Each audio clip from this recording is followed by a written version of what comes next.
Welcome in to his kingdom. We're in it's the King's Kingdom. That kind of goes.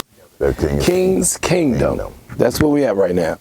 So we're here to talk about a lot of good things. So yep. I'm in your castle, so you know, hey, we ready to go. Let's do what we do. Yeah.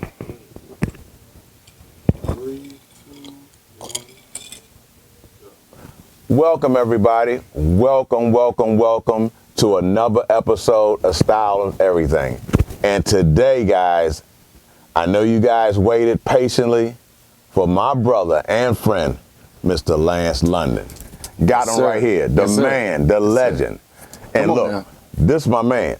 But first, before we get started, DJ, give me my theme song. Come on now.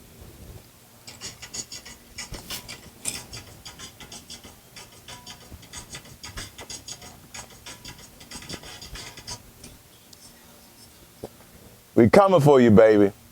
So look, the funny thing about it, guys, is that while he had called me on his way, because he was running late, because Obama called him and wanted some ribs made for the next day at last minute, because he was hosting a party. So Lance had to take care of my man, Mr. President Obama. But he said his life reminds him of a Flintstones episode. Okay. So I told him I had to get him on it. Right. So you had to let him know about this Flintstone episode. Okay. Well, and how you be. Okay. All right. So he's making me tell you a story. So I was telling him when I was on the actual call, letting him know I was running late for this amazing show, his podcast, right? I was letting him know, I said, look, my life is really busy. I got a lot going on. I got a lot of new restaurants that are opening up, a lot of projects I'm working on, which we'll talk about. And I said, look, it's kind of like the Flintstones. I said, we grew up on Flintstones. You grew up on Flintstones? He said, yeah, I grew up on Flintstones. I said, you know, I would like to say it's one of my favorite episodes. There's so many favorite Flintstone episodes. I was like, listen to them rock, listen to them roll. Can you hear them? I listen to the rocking bird, pow. I listen to the rocking bird, pow, pow. The rocking bird, that's one of them, right? That's one of them. That's one. It's a whole lot of these Flintstone episodes that I just totally love. But it was this one episode where Fred went and got a job, right? And because he lost his job at the plant, and he went down, and he was interviewing for the job. He got the job, and the guy says, a very easy job, Fred. All you have to do is answer these 3 phones, right? Okay, the first phone, when it rings, you say, whose baby is that? The next phone, when it rings, you say, what's your angle? And the next phone, when it rings, you say, I'll buy that. Let me show you how it works. Ring, ring, ring. Whose baby is that? The next one rings. He says, what's your angle? And the next one rings, I'll buy that. You think you can do that, Fred? Oh, sure, he said. I can do that, right? So next thing you know, the phone started. He said, I'm leaving you here. You do it by yourself. Right. Fred let the phones ring. He went, oh, that's pretty easy. Whose baby is that? What's your angle? I'll buy that. I like this job. Whose baby is that? What's your angle? I'll buy that. Whose baby's that? What's your angle? The phone started ringing faster. I'll buy that. Whose baby? Whose baby? What's your angle? And he messed with me, just threw the phones all over the place. And I was telling you, that's how I feel like my life is right now. Whose baby is that? What's your angle? And I'll buy that. I'll buy that. And I just feel like just throwing the phones everywhere because you know what?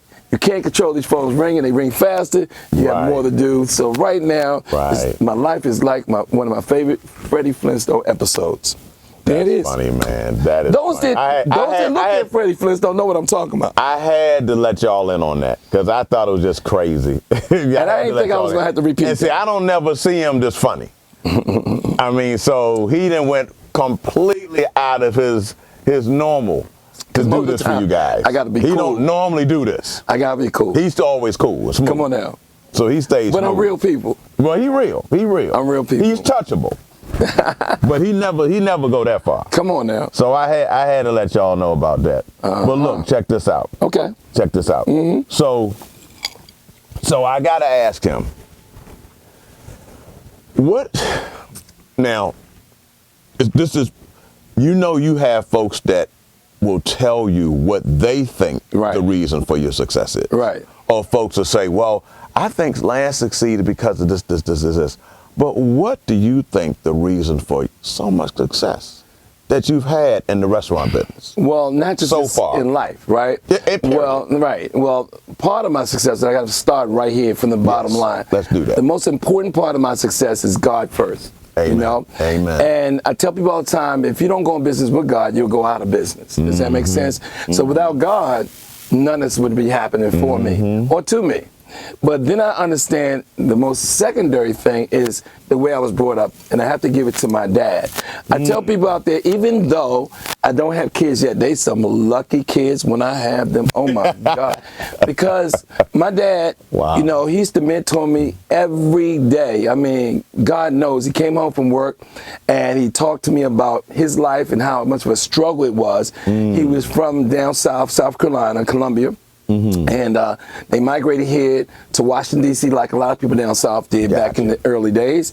And when he got here, they lived amongst poverty. You know, they didn't have a lot. My grandma worked 4 jobs, scrubbed floors, and my dad had to drop out of school early to help my grandma take care of his brothers and sisters. Wow. And believe me, I know the story by heart. I can preach it from the beginning to end because he told me so many times. And I realized as I got older, the reason why he told me that is because he went on, right, to meet a young lady at the Carter Burn at the Temptation show, right? Wow. I remember that End up getting her pregnant with me, right?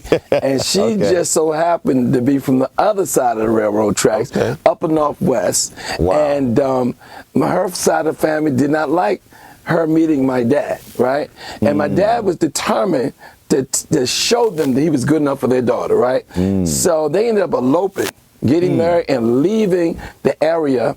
And with me, I'm glad I didn't know no better, right? I was a little infant. Right. And ended up coming back because my dad, they were gone for about a year. They came back and ended up living with my grandparents. My father said, my goal in life is to show this man I am good enough for his debutante daughter, right? Wow. And he worked real hard. He worked his way up. Now, my dad used to serve newspapers for something called the Washington Daily News. Okay. Now, if you're from Washington, D.C., you know that paper because you had the Washington Daily News, you had the Washington Post, of course, and the Washington Star, right? Those are the 3. My dad worked for all of them. And when he was a kid, he was the #1 paper boy in the Washington, D.C. area. There's a whole article about it, right? Good stuff. He got more routes, added more people to the route, and he just worked real hard. Won a car, matter of fact. I still have that picture of him winning a car when he was only like 16 years old. Wow. And one of my old-fashioned cars, but he still won it, right? Wow. And my dad went on the rise through the ranks, and ended up, I'll never forget it, buying a home. He did so well, they moved out of my grandparents' house and moved to Northeast Washington and ended up buying a home in the suburbs in a little town called Suitland, Maryland. And I remember back when we went to look at that house, my father took us to look at that house every night. And we finally moved. Before he bought it? While I was getting built. Right. And finally we moved into it. And we moved into it, by this point, I think I'm like 6 years old. But I mean, every day my dad would sit at that dinner table and talk about different things, about being a man, about entrepreneurship, how hard he had it. He didn't want me, and as I got older, I realized to not be appreciative of how hard he worked to get me from poverty, pretty much, to now living in this, what we call a beautiful home. And that time, that was a house, boy. And all my friends thought we were rich, but we weren't, you know. But he did really good for himself, right? And I learned so much about him. So in the process, and which is a good question, my dad, he said, son, the greatest thing you could ever do for me is become successful. You know, I've sacrificed my life to make your life better, and all I need you to do, and I tell people all this time, your kids, you're living for your kids, right? And so if you are a kid of somebody's, which all of us are, realize that the greatest thing you can do for them is become successful and live a good life and take your life higher than theirs. So my dad said all the time, I just want you to be better than me. Right? And a lot of times, you know, when their parents say things to us, you think it's going in one ear and out the other. But when my dad said things, it just kept sticking with me. It stuck with me. He said, I want you to be better than me. I want you to be better than me. So I got to say this is what happened. my father had a childhood friend.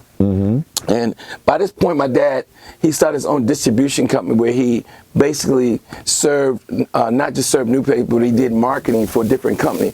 If you remember back in the 70s and 80s, it was a company called Morton's, Southeast Morton's and different Morton's. My dad knew the owner to Morton's, and he went to him and said, I can take these newspapers you develop, and I can put them in every door in the whole Washington, D.C. area. And it'll take me a month to do it, but I'll get every corridor in some parts of Maryland. He went for it. The name of the paper was it said Morton's on it. But you remember the commercials, crazy days, that's right. All Lee jeans, that's $5. Women's pantyhose, just $2. At Morton's. I remember that. That's right. My dad used to do the paper for that company. And when we did these papers, I would get out with kids that was from basically the hood. And cause my father said, you're going to get out here and you're going to help with these papers. These little kids out here. Put you to work. You're going to put me to work. You with me? I mean, I never forget being in Southeast one time, putting those papers down, and a little kid, little than me, I can't make this up, just walked to me and punched me in my face. Pow! What? For no reason, other than I wasn't from the neighborhood. I wasn't from the hood. You know, you can see I look a little clean cut. So he looked at you and was like, nah. The bigger boys sent him over there and punched me in my face. But that didn't stop me. I told my dad, and he saw what I had heart. I said, I'm gonna go back there and sell newspapers. I mean, put out newspapers tomorrow, and I did. I learned a lot from working with my dad, getting up at 4 o'clock in the morning, putting newspapers out, just doing all the things. I just felt like I didn't always want to do it, but my dad said, look, if you can get up and you can go out here and play, you can go with me to work and learn how to be a man, you know? So I didn't always like it, but I knew it was good for me, right? Man, so my dad's friend, when he worked at McDonald's. Okay. And this man worked at McDonald's from a young age. He didn't get in trouble. My dad didn't get in trouble. They both were hard workers. Gotcha. And my dad's friend worked his way through the McDonald's program. Okay. The owner of that McDonald's knew at one point when he worked from the bottom level all the way to assistant manager to a manager. And this guy owned, I think, 5 or 6 McDonald's. Okay. So at that time, McDonald's wanted to show appreciation to the urban neighborhood to support them. Right. Because, you know, at the end of the day, we support them, McDonald's. We don't want. Why? We don't want buying it. At the World War II, people came home and they wasn't cooking dinner during World War II. And that's when McDonald's saw the first explosion. You with me? They started off with service your way at McDonald's fast, right? This guy worked his way up and ended up getting a minority program to start his own McDonald's. And my father was very intrigued by this. So this is why it's very good to talk to your kids. Right. So my father pretty much talked this through, that whole situation, at the dinner table every night. And he said he got in the program and now he's doing better and he's doing this. It got to the point where he had his first McDonald's. My father was smitten by it. By this point, Dad had his own business, but he watched his friend go higher in the McDonald's chain. So one day he woke up with actually 3 businesses. We were doing even better, and said, I'm going to open me a McDonald's. So Dad just jumped out of the blue. From the newspaper. Oh, he's still doing all the newspaper stuff. He had a construction. He was doing construction, newspaper. He's doing a lot of different stuff. And of course, again, my friends thought we had it going on. You know, I guess for back then that was having it going on, right? Sure. And a lot of people respect him, but knew he didn't play. You know, he basically he'd jump in my chest in front of everybody. You know, I didn't cut the grass on him. He didn't care who was there, but he's still the most giving person. And we going somewhere, Kingston, man, whatever. He say, get 4 of your friends. I'm treating them to Kingston. He would do that kind of stuff, right? So the kids loved him, but they know don't play with Mr. London, right? So basically, this guy motivated my father because he saw him. He wanted to do it too. So he joined the program, and for years, my father worked at McDonald's, just not getting paid. Just to this program, they make you go in and work every position at McDonald's. He wanted to learn the game. Yeah, well, not only that, that's what they did in the program. You had to do this. So you ever notice McDonald's never go out of business? No. You ever notice that they might move locations? Right, no. But they never go out of business. And the reason being is they don't care how much money you have. They want to see how bad you want it. Yep. So you want you to learn the McDonald's way, right? The McDonald's. So my dad would sit there at dinner table. He knew everything about Ray Kroc, how he got, like before the McDonald's movie came out. He knew. I knew everything about Ray Kroc, that's his name. That's Before right. that movie even came out, so seeing the movie was just reinforcement of stuff my dad taught me about this guy. From the milkshake machines, selling door to door, when he met the McDonald's brothers, I knew everything, right? So my dad, I remember one kid in school said, y'all must be going broke. I seen your daddy working at McDonald's. And I'll never forget, he's one of those guys back then that like the Joan. I said, let me tell you something. My dad, is doing good for himself. He's trying to buy McDonald's, so you don't know what you're talking about, right? Right. Dad finally gets approved. He went to Hamburger University in Chicago. That's what it's called, Hamburger University. He got to that point where he worked every position. And unfortunately, before my dad, he came into something he couldn't stop. It's called God. Called him home. He had a heart attack. Wow. And he died. He passed away. So wow, Lance. that right there stuck with me. So even though I went to college at Morgan State University to become a dentist, that restaurant thing stuck with me. But you were taught. It was already imparted in you. Mm-hmm. You were already getting basically a doctrine in business management, how you conduct yourself, what you need to do, how you need to be disciplined, That's right. how you need to stay focused. And then, because your father, from listening to this, he had so much belief in himself. Yeah. Because you remember what you're saying to me during a time when there wasn't a whole lot of black people doing it at that level because they weren't, we talk about, well, I can't because such and such hasn't done that. Right. Your father ignored all the circumstances during that time we went through. That's right. And he made it happen. He made it happen. He made it happen. And he wanted, and I know he's smiling at you. Yeah, well. He is smiling at you because you did exactly what he would have wanted you to do. Well, this is the thing. My father said he wanted me to be better than him, and that's my goal, and it stuck with me, and that's what I worked towards. And you're right. During those times, it wasn't a lot of people like my dad because, we came out of some hard times in the 60s and 70s. Exactly. So to see the migration of African Americans to the DMV area was a wonderful thing, but at the same time, I think that the DMV became one of the first place that entrepreneurs from African American heritage start to prosper. You with me? Yes. And I consider myself one of those. No question. And it stuck with me, man. And I ended up, going to school to be a dentist. And then I went on to, believe it or not, I said, well, I'm going to make money 24 hours a day. How can I do that? And I got my first job. And believe it or not, I've only had 4 jobs in my life. Just 4 jobs in my life. And ironically, 3 of them are where I now own businesses, like right on the same street. Wow. It's crazy. It happened by coincidence. Wow. I have 3 jobs in my life, right? So basically, I knew I wanted to be an entrepreneur. I knew for a long time. I knew I wanted to be an entrepreneur from when I was as a little kid. I used to tell I would meet a young lady, even in elementary school. One day, I'm gonna be successful. You watch and see. Just remember me. So you don't want to do me wrong. What you say? I was a little kid. I said, you don't want to do me wrong, because one day I'm gonna be successful, and if you do me wrong, you're gonna regret it. You're gonna regret it, right? I say that all the time. I don't know. I believed it, and I guess you got to believe it to achieve it. No, you have to believe. And another thing, you already saw it. I already saw it. See, and you were, if the vision was already in front of you. That's right. When you were a little kid. That's right. So that what you were seeing surpass anything else that others were seeing. Exactly. Because as your buddies might have been looking at, when I grow up, man, I'm gonna be working for such and such corporation. Right. Or I'll be working, and that working for such and such never crossed your mind. Why create other people's dream when you can create your own? And Dad put Does that make sense? Yeah. Like, whenever you work a job, there's nothing wrong with working a job as long as you have a game plan. Yeah. Right? But when you work a job, you're creating somebody else's dream. Yep. Does that make sense? Makes sense. When you work a job, you're creating somebody, unless that person that you're working with is mentoring you to be a part of their growth, or be a part of their journey. If they're not. Trust me when I say this. To every person that's ever built a multi-million-dollar company, 100, 200, 300 million, or a billion company, is just as much glory being number 1 as it being 101 if you're loyal to the system or what is the goal of that company. Yeah. With me? But working just a job, when you see and you do everything the day before as you did yesterday, last week, and do it over and over and over again, no.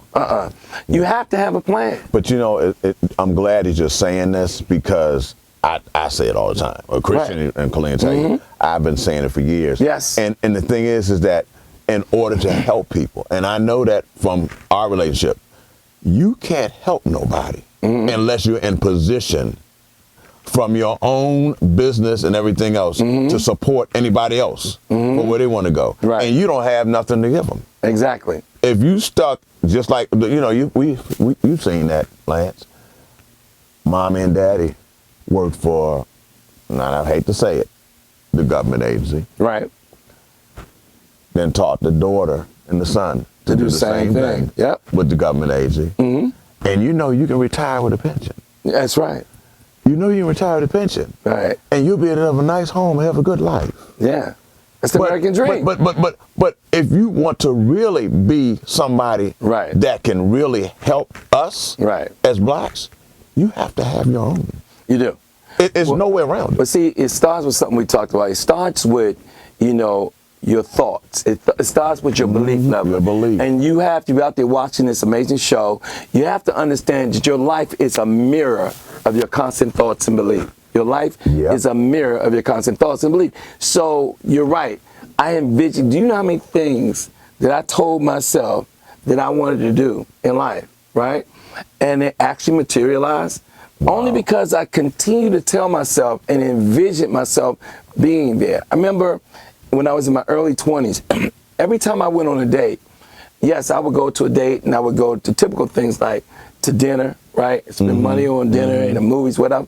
But I always, somewhere in that date, I would go drive out to Potomac, Maryland and look at mansions. Now, here's the thing.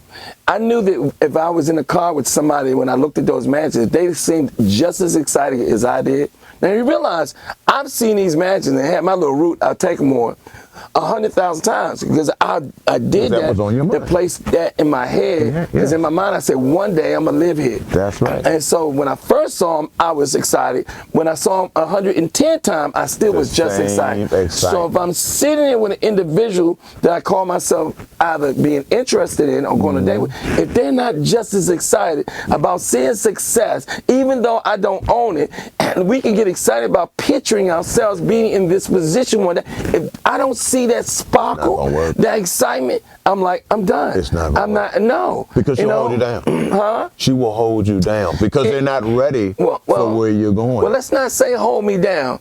Let's just say they're not ready for the journey. Yeah. Everybody is not willing to do what it takes to become super successful. Some people, maybe they want to work now. If it's nothing against that, it's okay. But I have a problem with people blame, explain, and complain about what they don't have and where they're not in life, but not willing to do what it takes to go get it. Does that make sense? Yeah, you see what I'm saying? 100%. So therefore, I was doing that. What else did I do? And these things I'm teaching people that's looking at this show now. I would go out to the Lamborghini store, the Rolls Royce stores, and Ferrari, and I would go just look at the cars. And most of the time, they wouldn't even let me sit in them. But I didn't care. I would take pictures of them, sit in the cars if I could, and I would buy magazines and cut pictures out of homes and houses, and I would put it in my medicine cabinet, on my wall by my bed. I was always setting visually pictures of what I wanted my life to mirror. You feel me? And I did these things. I would buy magazines and books. Look, I never read a whole lot of books, but when I did read books, I read business books about people that were very successful, very gaudy. Does that make sense? People, people that broke records, the first of this, Jesse Owens. I read books about people that did things in history that motivated me, that made me know it can be done. Look at this though. When you're doing that, you're imparting in yourself what they did. You're studying how they did it, what they did. So naturally, if you're focused just like they are, and you're doing the same like they are, you're going to be what they have been. It's called modeling. You're going to get there. It's called modeling. Yeah, if you want success in your life, you find somebody that's successful, and you try your best to get close to them as you possibly can. And in modeling, you want to model a couple things. First of all, you want to model their attitude. Why? Because attitude is next to gratitude, which ultimately gives you altitude. Does that make sense? So you want to model their attitude. Second of all, you want to model their time management skills, because how you spend your time is how you spend your life. If you spend all your time in a nightclub or at some parties, I guess your life is going to be a party where you can't even afford to buy a drink. Does that make sense? You can't do that. So many people that want to be at every party, be at every, I can be at I can afford to be at every party, Of course. but I'm not, because I'm trying to better my life. You with me? I'm And not where even where you are now, you're still focused on where you're trying to go. I'm humble enough to know that I'm still, like you said, focused on where it is. Like I like to say all the time, you know what? I'm a work of art. Okay?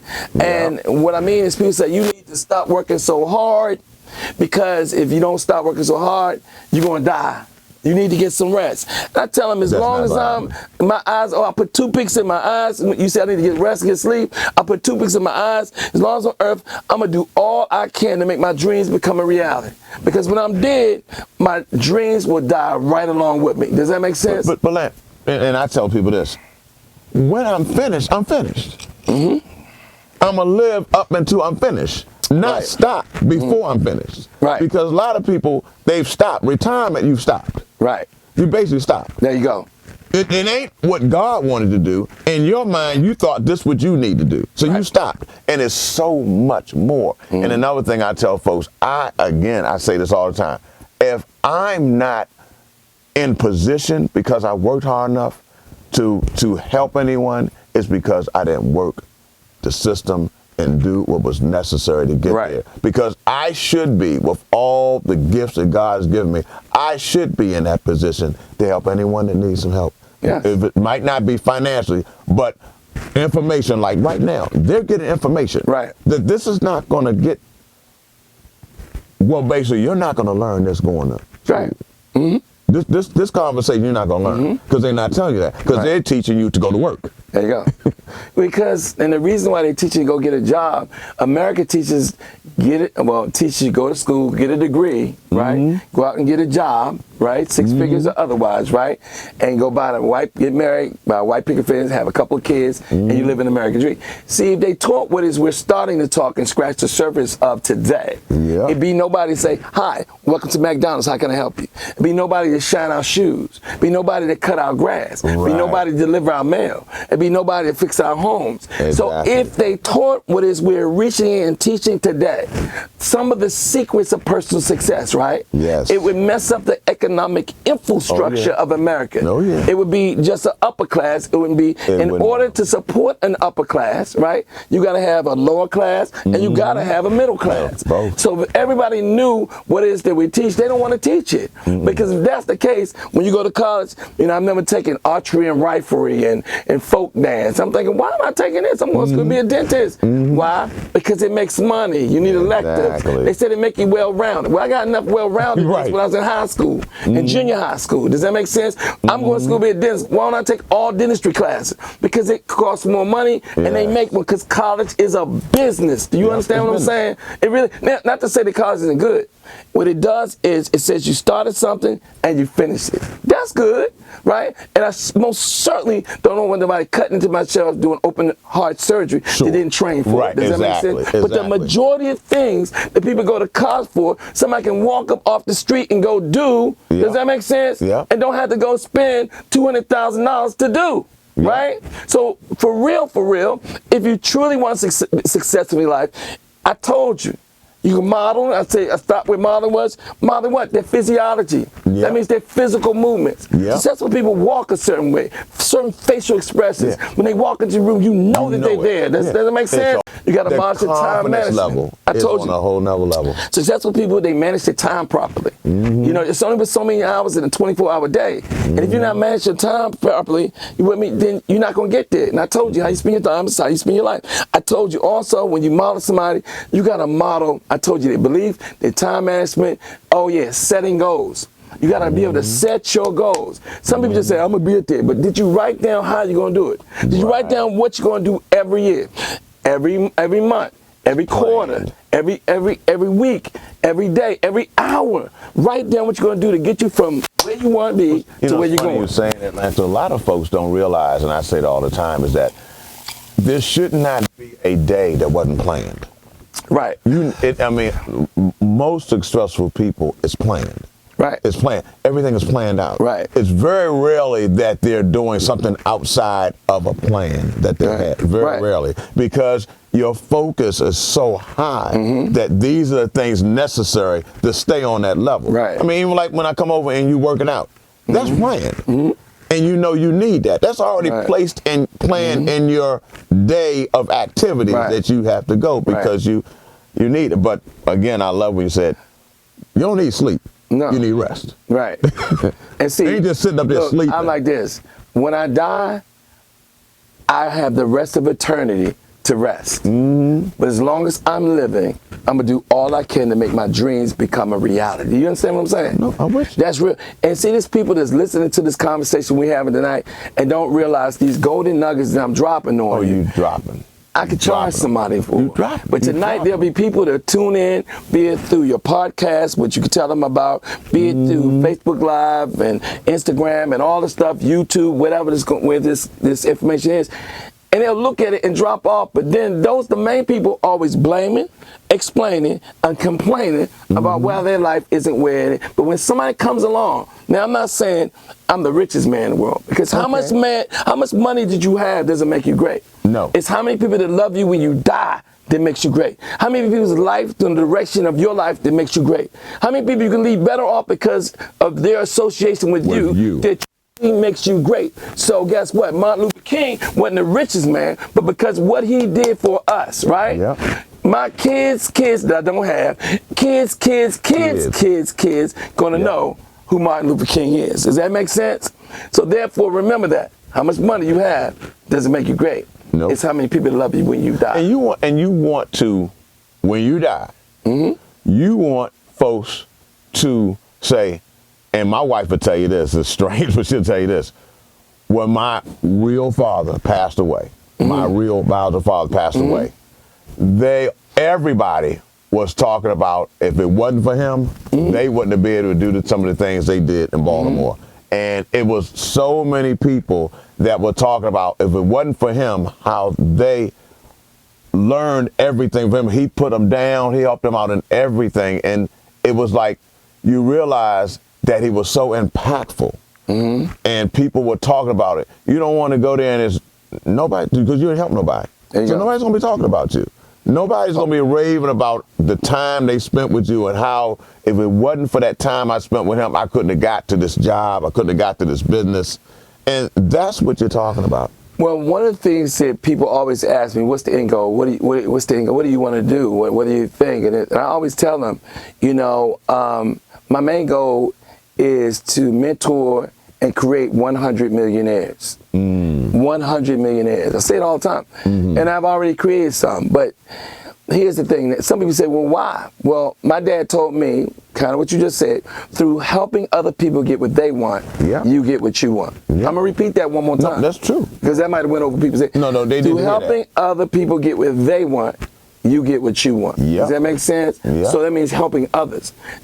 Kind of like that's pretty much what it's all about. Does that make sense? You ever notice when people get super wealthy and start feeling guilty when they start charities and give back? And some is because of a guilt they feel because God has allowed them to be so blessed that you better give back. Does that make sense? But some people understand the purity and the realness of helping others, like myself. You got to. Important thing. I mean, I look at it, Lance, if I can't impact others and I'm so prosperous, what did I do?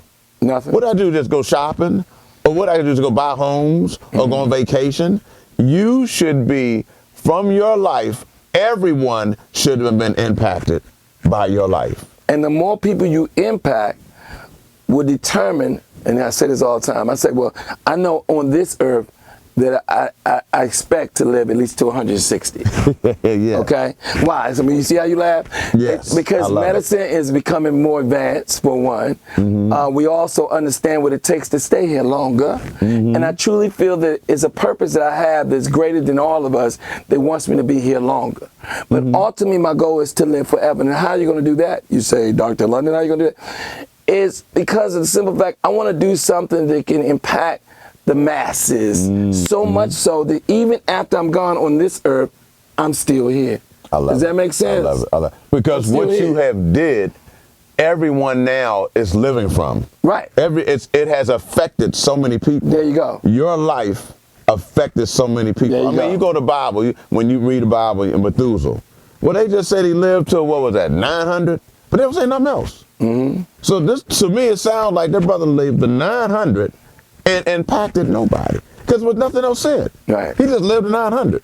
We don't want to, it doesn't matter how old you are, and when you live, what and who did you impact? Right. Well, that brings us back to Martin Luther King. Yeah. Martin Luther King, guess what? I said it. My kids, when I have them, kids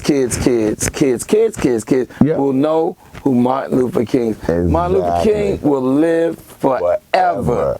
Now think about what he did, though. Exactly. And that's how you measure what it is that you need to be doing. Exactly. It's never too late. As long as you can look up, you can get up and you can change your life. It's awesome. It's never too late to start today. It's never too late to do what it takes to change. I don't care what. God is a forgiving God, right? Holding grudges on people that did you wrong, either your friends, your family. That's not. I know it hurts sometimes, but everybody gonna let you down. It takes too much good energy to be mad and continue to be mad with someone that did you wrong. Because again, even family's gonna do you wrong, right? Yep. You don't have that much life to live.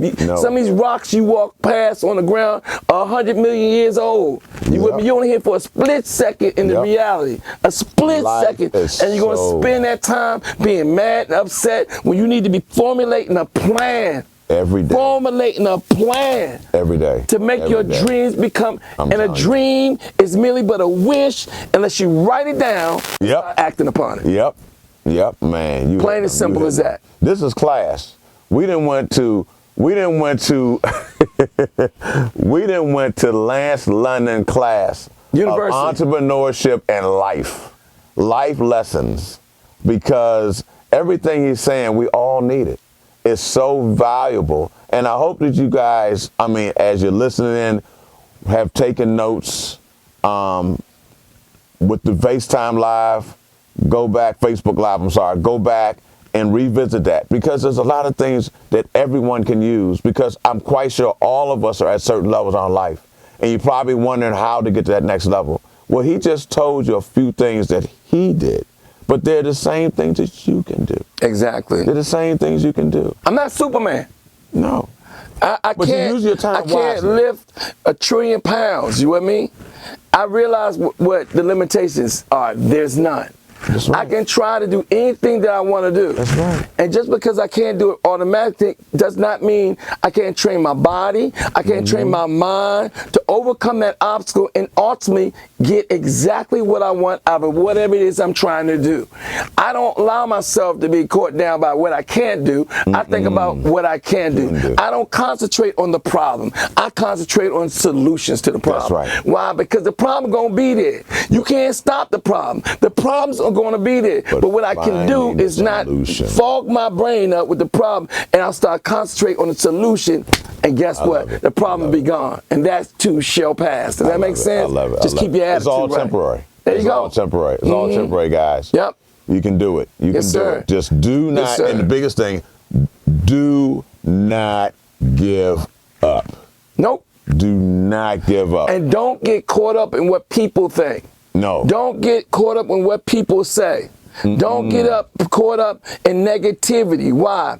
Because guess what? Life is negative if you really think about it. Yeah. But that's not you. What's between your ears determine how you think every day. If you get up and you say something special to yourself, this is going to be the greatest day of my life. Every day you get up, I say that, and I pray on the Bible. Thank God for everything I have and how much I appreciate Him. I pray for the people that's going through hard times because I don't want them to have hard times. You know, I pray for, even in the Middle East, I pray for both sides. People are dying on both sides. I mean, I pray. A lot. And I pray for this country to become better. You with me? We're dealing with it. I pray for my family. I pray for my friends. I pray for everything. But the one thing that I know that I have control over is my attitude. And if your attitude is all muddy and negative, your life is going to mirror that.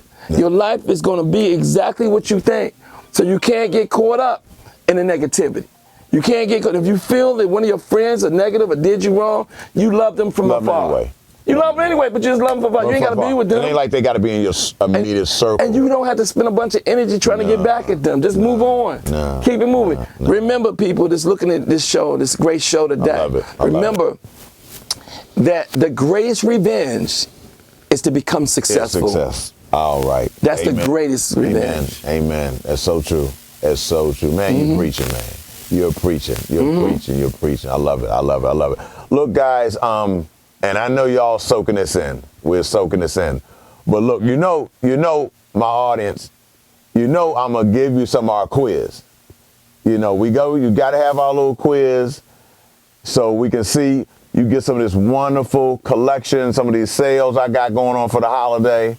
So I'm going to start off with some of these quiz questions that I know, and this one is going to be a little bit different. I call these the Christmas quiz questions. Now I'm going to do with sports. First question is someone I always talk about from First Take, Stephen A. Smith. Who can tell me, and I know Lance, who can tell me what brand of suits does Stephen A. Smith normally wear? Pretty much 80% of his suits are from this particular designer. What designer is that? Come on, Regina. Regina, my girl. That's Colleen's girlfriend. She always Regina always good in questions. I know you'll know. Anybody know what brand? Who does he wear? Stephen A. Smith on First Take. Who does Stephen A. Smith wear? Anybody get it? Anybody gonna go? You know what it is, right, Chris? Okay, I figured you would know. We're gonna give you a little bit more time on that. I got one. Go ahead. We're going back to Stephen A. Smith. Go ahead. What football team does Stephen A. Smith hate the absolute most? So this the bonus. What team does he hate the absolute most? Y'all got to get this. You gotta get that. That's an easy one. That's easy. Everybody know that. Who got it first, Chris? Who got it first? They got to get that. Who got it first? Nobody got that first. What? Hold on. Time out. They don't know who Stephen A. Smith is, maybe. Maybe they don't know who Stephen A. Smith is. Stephen A. Smith on First Take. He talks a lot. He's always talking about this particular team. The highest especially now. The highest paid sportscaster there is. Mm-hmm. He's making a killing. Yes, he is. His show is doing very well, I have to admit. He was in D.C. for a long time. He got Miley. He just brought on Shannon Sharp, and the show was balling out. It's been ball out. It never not ball out with Stephen A. Smith. He's the man. Y'all ain't get that. They ain't get that. Okay, I got a local one. Look. Look, I got a local one. Okay. Okay. That should be something there. So this is a local question. This is local. What local celebrity does Oprah Winfrey have doing her makeup? It's a local celebrity. Everybody should know him. Local celebrity. Well, you said it was a him, so you get 50%. And I got you a him. So what's his name? Somebody get that. I got a guy. It's not even a female. It's a guy. Somebody get that. Cause y'all got to get the Christmas holiday special. Regina, get it. Nobody get that? Nobody get that? That's easy. But that's because we know him. Yeah. We friends with him. Yeah. We friends with Oprah Winfrey's makeup artist. We friends with. We friends with. So that don't. We know that one. Okay. Something to everybody. So this one. Check this out.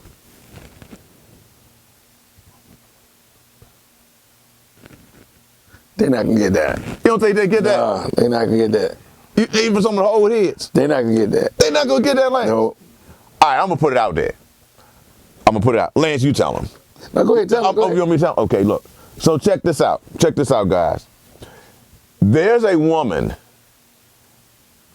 that is the first lady in the White House, and she is known for being the best dressed woman. Oh yeah, we know that. The best dressed of all the first ladies in the White House. Who would that be? God, it's gotta be two. Come on, give me somebody. Somebody around at least our age or older should know. Oh, everybody should know. Or maybe even younger. Yeah. Because she's very famous. Everybody talks about her. In magazines, they've talked about her. Anybody get it, Stoney? Nobody got that? Nobody got that? Who? See, Who watching this show? What? They don't know that. Colleen. You see some of my people got Don't that. nobody know this stuff, Colleen? Oh, they getting it on my. Wait a minute, they getting it over here. Right. Okay, wait a minute. Whoa. So we got. Over here. So who got it first? I don't know. It's a lot of people that got it. I know he got it. Look at that. Look. Who got it first? They got a lot of people got it over here. So okay, so look, Lance folks, we got a person named. Let me put this down. We gotta put this down. Okay. We got somebody named. Put it down. Who's that? See who got it first. Hold on. Who's that? Yeah, there it is right there. They saying, so the person that got it first is right here. Right here. What's that? Damn my Logan. It's it. Donna? Is it? So Donna Logan. Mm-hmm. Donna Logan. She got Derek Rutledge. That's the guy's name. Donna He's got the it. one who is the makeup artist for Oprah. But it's all done. We finished. What is it? What? Okay, the last one. See that? What is the best plate of food at the Carolina Kitchen? How they gonna know that? That's whatever they like. That's whatever they like. What's the best plate? For me, I would like to say the Creole salmon. The Creole salmon. That's my favorite. The Creole salmon. That's the one I always get. And that's a delicious piece of Creole salmon over top of scalloped mashed potatoes with with crab meat and grilled shrimp with a smooth Creole sauce over top of it. Comes with macaroni and cheese, collard greens, and honey butter cornbread. And you got to take that cornbread and slurp it on it. And just slurp it on that sauce. Just put it, just roll on that sauce. Look here. Now we got some other good stuff that's coming, right? Tell them a little bit about this plant-based food, Lance. Tell them a little bit about that. We have a new restaurant, right?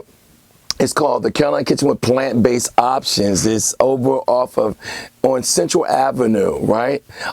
It's a beautiful restaurant, the most beautiful restaurants you're ever gonna step foot in. Except it has all the old favorites and some new stuff. Old favorite. I call that home-based. But if you go down, it has plant-based. They're saying it's the best plant-based food ever in the history of plant-based. I'm trying to tell you. Try the plant-based lasagna. Try the plant-based seafood gumbo. Try the plant-based steaks made with mushrooms. Try the plant-based. Oh, we got some. We got all kind. You just gotta come. It's just unbelievable. Y'all gotta check that out. And the place is just absolutely gorgeous. The new website will be up in a couple of weeks. I made a new website, so I took the old one down because there's so many new things. Because we opened 7 new locations. Wow, you hear that, guys? This is the guy that never sleeps. He never sleeps.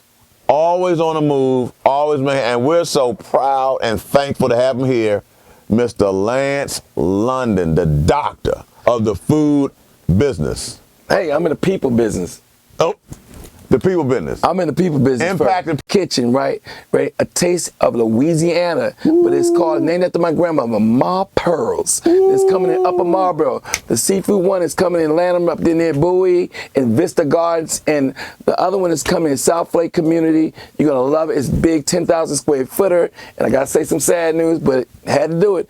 I'm closing down the Washington D.C. store. Saturday was the last day. Why? My lease was over and I couldn't wait to get out of it. You know, somebody got killed in front, like across the street from us. Oh, no. Yeah, and that's not good. Not us, but that's I think 5th or 6th person that they perished. And it's a nice neighborhood. It's gentrifying. It's a nice area, but I just couldn't renew that lease. I just couldn't do it. I had to stay. I got a lot of new stores, so I closed that one down. Wow. We had some good times there.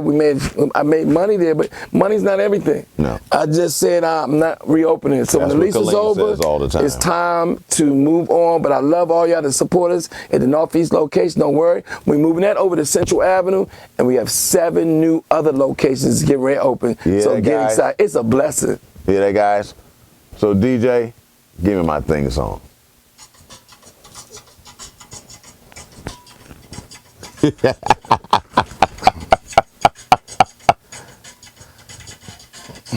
King Styles is coming to you. All right, y'all. There it is, guys. Thank you guys for